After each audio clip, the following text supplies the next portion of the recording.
Yeni bir videodan daha herkese merhaba. Ben Sefa Kandemir. Yeni Skoda Enyaq Coupe. Çok da uzakta değil. Bundan birkaç yıl sonra tamamen hayatımıza girip sıfır otomobil almak istediğimizde tek seçenek olarak karşımıza çıkacak elektrikli otomobillere artık çok daha yakınız. Bunun en son örneği ise Skoda'dan geldi. Enyaq isimli tamamen elektrikli SUV modeline kup güncellemesi getiren Skoda, tasarım ve duruşuyla bir hayli iddialı. Şimdi gelin yeni Enyaq Coupe bize ne vaat ediyor? Tasarım, teknoloji ve motor özelliklerini en anlaşılır şekilde öğrenmeye başlayalım. Videoya geçmeden önce bizi abone olmadan takip eden sevgili izleyicilerimize kanalımıza abone olmalarını, videoyu beğenmelerini ve sevdikleriyle paylaşmalarını hatırlatmak istiyorum. Şimdiden çok teşekkürler.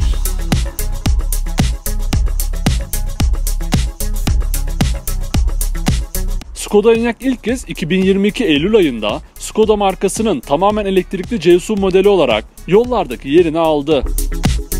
VAK grubu altında MEB platformu üzerinde Volkswagen ID.4 ile birlikte üretilen Enyaq, 2022 yılında Coupe güncellemesiyle artık çok daha çekici görünüyor.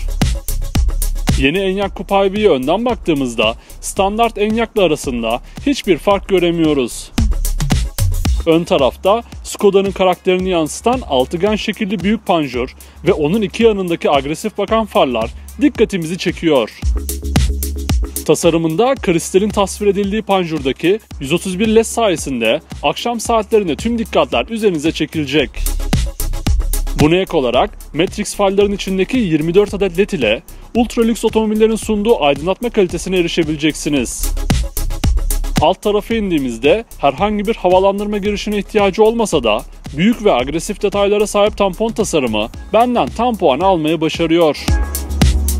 Sahip olduğu bu ön tasarımla hem SUV hem de spor bir otomobil havası içinde olan Enyaq Coupe'yi ben gerçekten çok beğendim. Yeni Enyaq Coupe'yi birçok SUV'den ayıran ve doğrusunu söylemek gerekirse beni benden alan profilini hep birlikte inceleyelim. Yeni Enyaq Coupe'nin profiline geçtiğimizde gerçekten hayran birkaç dakika bakıyorum. Standart olmayan, agresif duruşunun yanında spor özelliklerine de gönderme yapan bu tasarıma artı puanımı peşinen veriyorum. Sadece tasarımsal değil, işlevsel olarak da geliştirilen profil tasarımında rüzgar direnci de bir hayli azaltıldı. Bu sayede sahip olduğu elektrik gücüyle çok daha fazla sürüş menzili elde edebileceksiniz. Ön farlardan arka stopa kadar uzanan keskin omuz çizgisi sayesinde güçlü görünen yeni Enyaq Coupe'nin B sütunu sonrası eğilen tavanı ise onun karakterini yansıtıyor. Jant seçeneklerinde 19-21 inç arasında gelecek olan modellerin tasarım ve büyüklükleri gerçekten etkileyici. Renk seçeneklerinde ise Phoenix Orange ve Metallic Graphite Grey isimli iki renk seçeneği kataloğa ekleniyor. Yeni Enyaq Coupe'nin ön tarafına göre çok sade kalan arka tarafında bizi nasıl bir tasarım bekliyor? Öğrenmeye hazır mısınız? Yeni Enyaq Coupe ile standart model arasında tasarım dili anlamında hiçbir fark bulunmuyor. Ön taraftaki o heybetli ve agresif tasarım oyunlarının aksine oldukça sade ve basit bir tasarım kullanılmasını biraz garipsediğimi söylemeliyim. Skoda'nın yeni modellerinde kullanmaya başladığı LED stopların kullanıldığı arka tarafta marka isim yazısı bagaj kapağının ortasında yer alıyor. Alt tarafta ise piyano siyahı rengindeki kaplamasıyla sade bir tampon tasarımı kullanılıyor. Yeni Enyaq Coupe'nin boyutlarıyla standart model arasında ufak da olsa farklılıklar bulunuyor. Yeni Enyaq Coupe 4653 mm ile standart modelden 4 mm daha uzun, 1879 mm genişlikle standart modelle aynı ve 1622 mm ile standart modelden 6 mm daha uzun yükseklikte yeri sunuyor. Dingil uzunluğunda ise 2765 mm ile standart modelden 2 mm daha uzun aks mesafesine sahip olacaksınız. Yeni Enyaq Coupe'nin elektrikli otomobillerin yakasına yapışmış garip tasarımlardan uzak iç mekanında nasıl bir tasarım var hep birlikte inceleyelim. Yeni Enyaq Coupe'nin iç mekanına geçer geçmez bizi rafine ve şık bir kabin karşıladı. Uzun bir ön konsolun olduğu kabinde direksiyon simidi size bir hayli yakın şekilde konumlandırılmış. 3 kollu, 6 kesik tasarımıyla ön plana çıkan bu direksiyon simidi üzerinden araçla ilgili tüm ayarlara erişebiliyorsunuz. Bu şık direksiyon simidinin hemen arkasında ise varlığıyla göz yormayıp standart şekilde sunulan 5.3 inç büyüklüğünde dijital kokpit yer alıyor.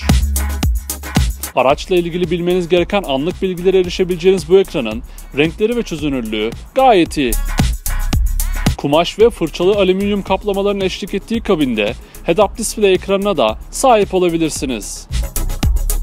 Konsolun ortasına geldiğimizde ise bizi standart olarak sunulan 13 inç büyüklüğünde dokunmatik multimedya ekranı karşılıyor. Direksiyon simidinin hemen yanında konumlandırılan bu devasa ekran üzerinden araçla ilgili tüm ayarları yapabileceksiniz.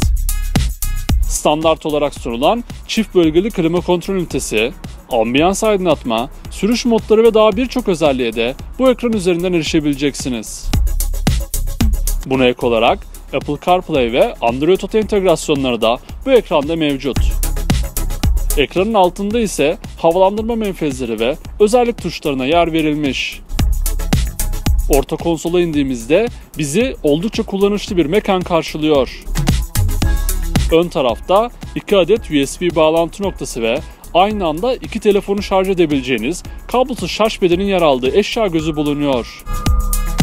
Onun hemen arkasında konumu itibariyle çok beğendiğim 2 adet bardaklık kendine yer bulmuş. Gördüğüm en şık vites seçicisinden biri olan bu vites kumandası, elektronik park freni ve saklama alanı da orta konsol üzerinde tüm ihtişamlarıyla duruyor. Yeni Enyaq Coupe IV'nin en iddialı göründüğü diğer kısım ise şüphesiz koltukları oldu. Yanal sırt ve baldır destekleriyle uzun kısa hiç fark etmeden tüm yolculuklarınızda size maksimum konfor vaat eden bu koltuklar oldukça şık gözüküyor. Bununla birlikte tavanın tamamını kaplayan panoramik cam tavanda yeni Enyaq Coupe IV'de bulunuyor. Arka koltuklara geçtiğimizde ise en az öndekiler kadar şık ve konforlu koltuklar bizi karşıladı. 990 mm baş mesafesiyle standart Enyaq'la aynı baş mesafesini sunan Coupe IV'de eğimli tavanı gönül rahatlığıyla tercih edebilirsiniz. Bununla birlikte arka yolcular için havalandırma çıkışlarına yer verilmesi de benden tam puan aldı. Yeni Enyaq Coupe IV'nin en çok merak edilen bagaj hacminde ise 570 litre ile standart Enyaq'tan yalnızca 15 litre daha az hacim sunuluyor. Şimdi gelin yeni Enyaq Coupe IV'nin sahip olduğu gelişmiş güvenlik ve sürücü yardımcı özelliklerini hep birlikte öğrenelim. Yeni Enyaq Coupe IV'de Skoda'nın Seyahat Asistanı 2.5 adını verdiği sürüş yardımcı özellikleri sunuluyor.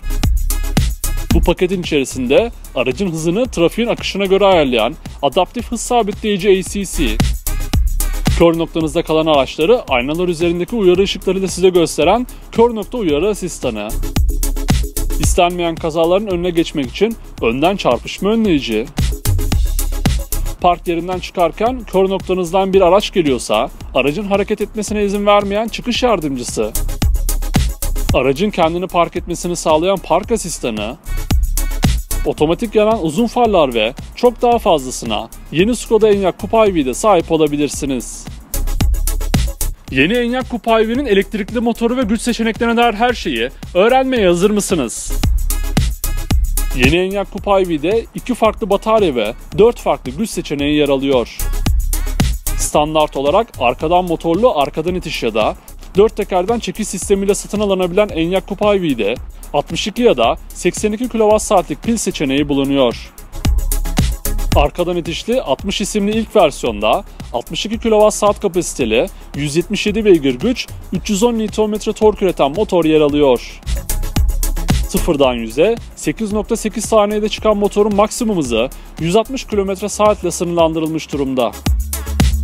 80 isimli ikinci versiyonda ise 82 kWh kapasiteli piller kullanılıyor. Sıfırdan 100'e 8.7 saniyede çıkan bu motordan beygir gücü 201'e çıkıyor. Son sırada ise 80X isimli 4 çeker versiyon yer alıyor. 261 beygir güç, 425 Nm tork üreten bu motor sıfırdan 100'e 7 saniyede çıkmayı başarıyor. Hızlı şarj ile %10'dan %80'e 29 dakikada şarj olan Enyaq Coupe IV, performans konusunda iddiasını koruyor. Yeni Skoda Enyaq Coupe IV'nin 2022 baharında Avrupa'da 35.000 euro civarında bir fiyatla satışa sunulması bekleniyor. Yeni Skoda Enyaq Coupe IV'nin baştan sona bilmeniz gereken tüm özellikleri bu şekildeydi. Ben yeni Enyaq Coupe IV'yi gerçekten çok beğendim. Özellikle de eğimli tavanı nedeniyle kesinlikle de tercih ederim. Peki siz yeni Skoda Enyaq Coupe IV hakkında ne düşünüyorsunuz? Aklınıza takılan her şeyi ve yeni Enyaq Coupe IV hakkındaki düşüncelerinizi yorumlar kısmında bizimle paylaşabilirsiniz. Ayrıca sonraki videolardan anında haberdar olabilmek için kanalımıza abone olmayı, videoyu beğenmeyi ve sevdiklerinizle paylaşmayı unutmayın. Bir sonraki videoda görüşmek üzere. Kendinize iyi bakın. Sağlıcakla kalın.